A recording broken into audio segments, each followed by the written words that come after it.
Hoy vamos a sumergirnos en la situación de salud de una ciudad que es un verdadero cruce de caminos, San José de Cúcuta, en Colombia. Ujú. Para ello, vamos a analizar a fondo un documento oficial, el Análisis de Situación de Salud para 2024. Es un informe bastante denso, muy técnico. Un buen ladrillo, vamos. Sí, un ladrillo. Y nuestra misión es desmenuzarlo para entender los retos de una ciudad clave justo en la frontera con Venezuela. Exacto. Exploraremos su geografía, su gente, los problemas de salud, en fin, intentaremos trazar una radiografía completa de la salud pública en un territorio que es fascinante por su complejidad. Y es una radiografía que, fíjate qué curioso, empieza por el propio suelo que pisan. Antes de hablar de virus o de hospitales, hay que hablar de geología. De geología. Sí, porque en Cúcuta la geografía es el primer y yo diría que el más tozudo determinante de la salud. Pues empecemos por ahí, por poner a Cúcuta en el mapa. Es la capital del norte de Santander, a 10 minutos de la frontera, en un valle a unos 325 metros sobre el nivel del mar. Sí. Pero aquí viene lo interesante, no es un valle cualquiera. El análisis insiste mucho en que la ciudad se asienta sobre una depresión geológica. Parte de la cuenca del lago de Maracaibo. Y ojo, es una zona altamente sísmica. Claro, Y esa geología define riesgos muy concretos. Por ejemplo, los movimientos en masa, lo que llamamos deslizamientos de tierra. ya. El informe detalla que el suelo está compuesto por arcillolitas y areniscas. A ver, en cristiano, es un suelo muy propenso a la erosión. O sea que se deshace con facilidad. Exacto. Cuando llueve con fuerza, estas rocas se saturan de agua, pierden consistencia y literalmente fluyen, como un río de barro. Uf, Y esto no es un riesgo teórico, ¿eh? El documento es muy claro e identifica zonas de amenaza muy alta en las comunas 3, 5, 7, 8, 9 y 10. Vivir ahí significa asumir una vulnerabilidad física constante. vamos, que si no es la tierra la que se mueve, es el agua la que sube. Porque las inundaciones son el otro gran riesgo natural, ¿no? El otro gran riesgo, piensa que la ciudad es bastante plana. Está encajonada entre ríos importantes, el Pamplonita, el Zulia, el Táchira. Y si a eso le sumas un sistema de alcantarillado que... Que se queda corto, claro, no da abasto. pues el resultado es el que vemos. Inundaciones frecuentes en barrios como El Progreso, La Victoria, incluso en zonas del centro. Y aquí es donde se ve cómo se conectan los problemas. Hay un dato muy específico en el análisis sobre el río Pamplonita que lo ilustra a la perfección. A ver, Antes de llegar a Cúcuta, este río ya ha recogido las aguas residuales sin tratar de los municipios de Pamplona y Los Patios. vaya, Por tanto, el agua que atraviesa la ciudad y que provoca esas inundaciones ya viene contaminada de serie. o sea, que al riesgo físico de la inundación le sumas un riesgo biológico. Exactamente. La geografía y la acción humana se combinan para generar un entorno de alto riesgo para la salud. Queda claro entonces que el suelo sobre el que se asienta Cúcuta es inestable, pero a menudo el terreno más complejo es el humano. ¿Qué nos cuenta este informe sobre la gente que vive ahí? Pues nos cuenta la historia de una transformación demográfica en plena ebullición. La pirámide de población es lo que los demógrafos llaman estacionaria. ¿Y eso qué quiere decir? O sea que la base, los nacimientos, se va estrechando, mientras que la cúspide se ensancha porque la esperanza de vida aumenta. El grueso de la población está en la franja de los 20 a los 34 años. El motor de la ciudad. ¿Y eso qué implicaciones tiene? Pues implicaciones directas. Por ejemplo, el índice de dependencia es de 46. Esto significa que por cada 100 personas en edad de trabajar, hay 46 que son dependientes. Menores y mayores. Exacto, menores de 15 y mayores de 65. Es una presión económica y social enorme sobre la fuerza laboral, ¿no? Claro. Y esa fuerza laboral, además, carga con un peso histórico que es casi una herida abierta. Una herida gigantesca. El dato sobre las víctimas del conflicto armado es de los que te dejan sin aliento. El informe registra solo en el municipio 107.486 personas afectadas. 107.000. Y el principal hecho, con una diferencia abrumadora, es el desplazamiento forzado. Más de 92.500 personas han tenido que abandonar sus hogares. El segundo es el homicidio. Si conectamos esto, estamos hablando de un trauma colectivo a una escala masiva. El desplazamiento forzado no es solo un cambio de casa, ¿sabes? No, claro. Es la desintegración de las redes de apoyo, la pérdida del sustento, una fuente inagotable de estrés y ansiedad. Las secuelas en la salud mental de esa población son profundas y es un factor que veremos reflejado de forma dramática en las cifras de enfermedad. Y sobre ese terreno social tan fracturado se asienta una economía extraordinariamente precaria. A ver, vamos a desmenuzar esto. Sí. Según datos del DANE para mediados de 2024, la tasa de paro es del 11,4%. Ya es alta. Sí, es una cifra considerable. Pero el dato que define la ciudad es el de la informalidad. Un 60,3% de la población ocupada trabaja en la economía sumergida. 60%, más de la mitad. Es que es una barbaridad. Y el informe nos dice dónde. El sector principal es el comercio y reparación de vehículos, con un 26%. Y la forma de trabajo es abrumadoramente individual. Un 61% son trabajadores por cuenta propia. Un momento, trabajador por cuenta propia en el comercio, en una ciudad fronteriza tan volátil, eso suena a una vida de incertidumbre absoluta. Totalmente. ¿El informe llega a cuantificar cómo ese estrés diario se traduce en visitas al médico? ¿Hay una línea directa entre informalidad e hipertensión, por ejemplo? No lo cuantifica con esa precisión, pero sí dibuja la conexión de forma inequívoca. Esa informalidad masiva no es solo una estadística, es una crisis de salud pública latente. Claro. Una ciudad donde más de la mitad de la gente no puede permitirse el lujo de ponerse enferma, porque día que no trabajas, día que no cobras. El sistema de salud se sostiene sobre un castillo de naipes. Exacto. La falta de acceso a la seguridad social, a pensiones, a bajas, todo eso genera un estrés económico crónico que es un factor de riesgo documentadísimo. Y esa precariedad se ve en los indicadores de pobreza.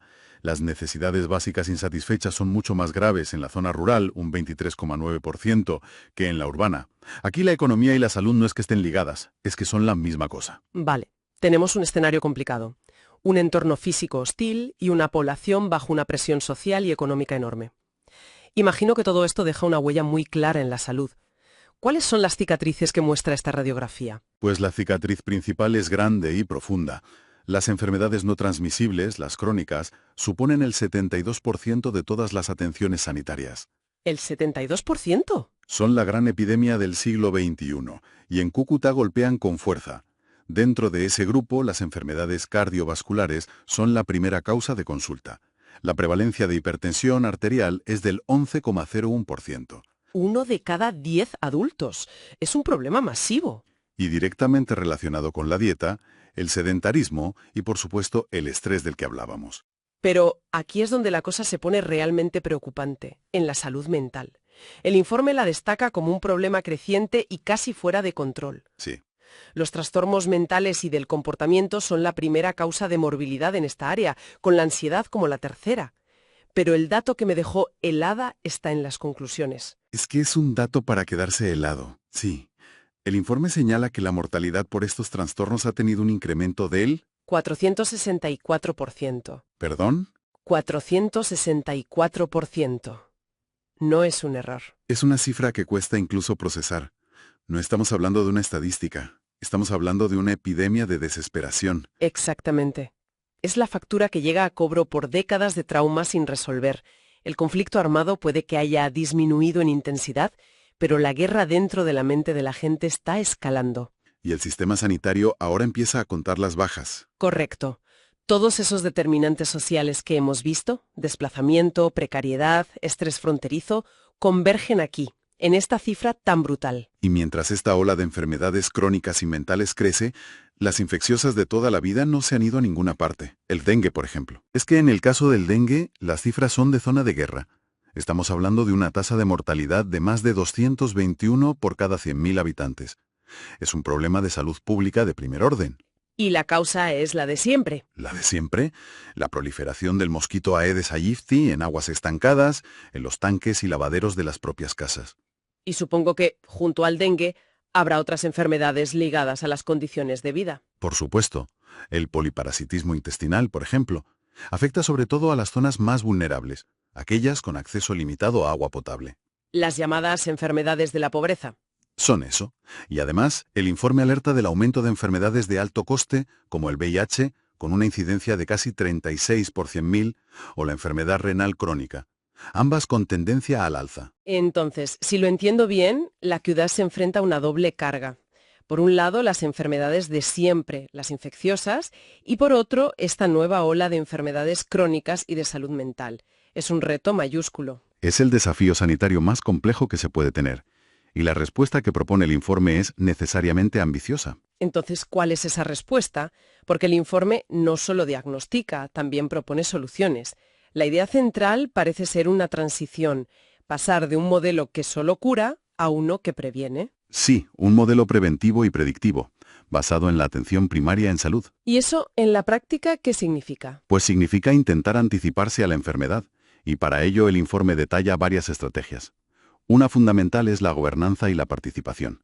Es decir, dejar de ver a la población como meros pacientes y empezar a involucrarlos en las decisiones. El documento da ejemplos concretos. Con el dengue, por ejemplo, se hacen campañas de fumigación y educación, pero se chocan con un muro cultural. Totalmente. La gente sigue pensando que la fumigación es la única solución y le restan importancia a lo que pueden hacer en casa. Ahí se ve perfectamente el choque entre la estrategia de prevención y los hábitos arraigados. Pasa lo mismo con la hipertensión. Se promueven hábitos saludables con el Instituto Municipal de Deporte o con la población migrante, que se enfrenta a barreras enormes. Sí, Se organizan jornadas de afiliación, pero el propio informe reconoce que el miedo a la deportación o la falta de papeles siguen siendo obstáculos gigantes. y esto nos lleva a una contradicción que me llama mucho la atención. Según datos de 2023 que cita el informe, la cobertura de afiliación al sistema de salud es del 100%. Sí, eso dice. Ciudad con estos problemas. Me cuesta creer que sea real. El informe rasca un poco ahí. Pues sí que rasca, y lo que encuentra es justo esa contradicción. Inmediatamente después de dar la cifra del 100%, el documento admite que el 5,2% de los hogares reportan tener barreras de acceso. Ajá, ahí está. Esto confirma lo que la gente vive en la calle. Tener un carnet de afiliado no significa tener acceso real a una cita, a un medicamento o a una cirugía. La cobertura en el papel es una cosa, y el acceso efectivo, Es otra muy distinta. otra muy distinta. Entonces, ¿cómo pretenden cerrar esa brecha? ¿Cuál es la gran apuesta del plan? La gran apuesta es la creación de redes integrales de servicios de salud. La idea es que la atención sea un continuo, sin saltos ni trabas. Que todo esté coordinado desde el centro de salud del barrio hasta el hospital. Esa es la idea, que si se detecta algo complejo, el sistema te guía de forma fluida. Suena bien en el papel.